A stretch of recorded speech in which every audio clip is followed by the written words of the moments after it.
नमस्कार, स्वागत है आपका आईमा मीडिया में। नागरिकता संशोधन कानून यानी कि सीए लागू होने की खबर मिलते ही पश्चिम बंगाल में मटुआ समुदाय के लोगों ने जश्न मनाना शुरू कर दिया।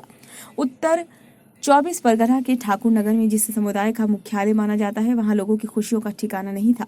मटुआ मूल रूप से पूर्वी पाकिस्तान के रहने वाले हिंदू हैं, जो पहली बार देश के बंटवारे के वक्त और फिर बांग्लादेश की मुक्ति के दौरान धार्मिक उत्पीड़न और शोषण का शिकार होने पर शरणार्थी बनकर भारत चले आए।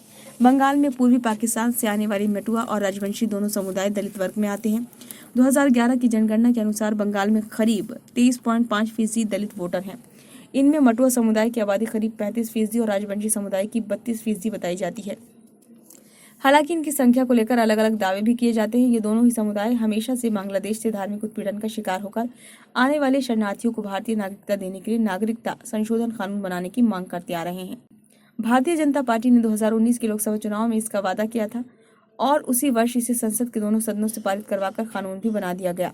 हालांकि ये तब लागू नहीं हो सका था। मटुआ समुदाय के नेता और केंद्रीय मंत्री शांतनु ठाकुर ने कुछ वक्त पहले ही दावा किया था कि लोकसभा चुनाव से पहले ही सीए लागू हो जाएगा।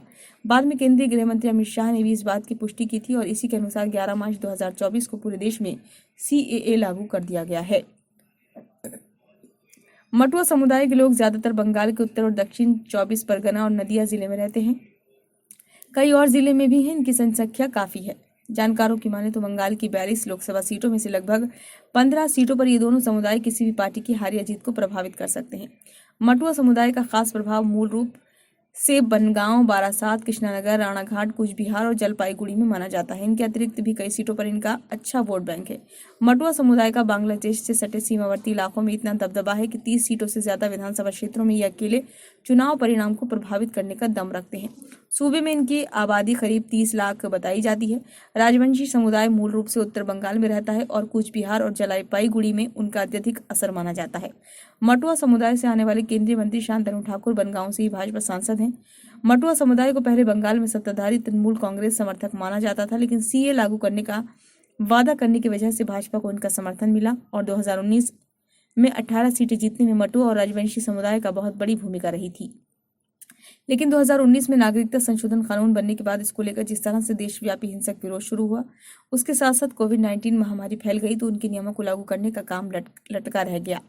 2021 के विधानसभा चुनाव में भी भाजपा ने सीए लागू करने का वादा किया, लेकिन वादा नहीं पूरा कर पाने की वजह से मटुआ और राजवंशी समुदाय का वोट भारतीय जनता पार्टी और तृणमूल कांग्रेस में बढ़ गया। यही वजह है कि भाजपा को पिछले विधानसभा चुनाव में बहुत बड़ा खामियाजा भुगतना पड़ा।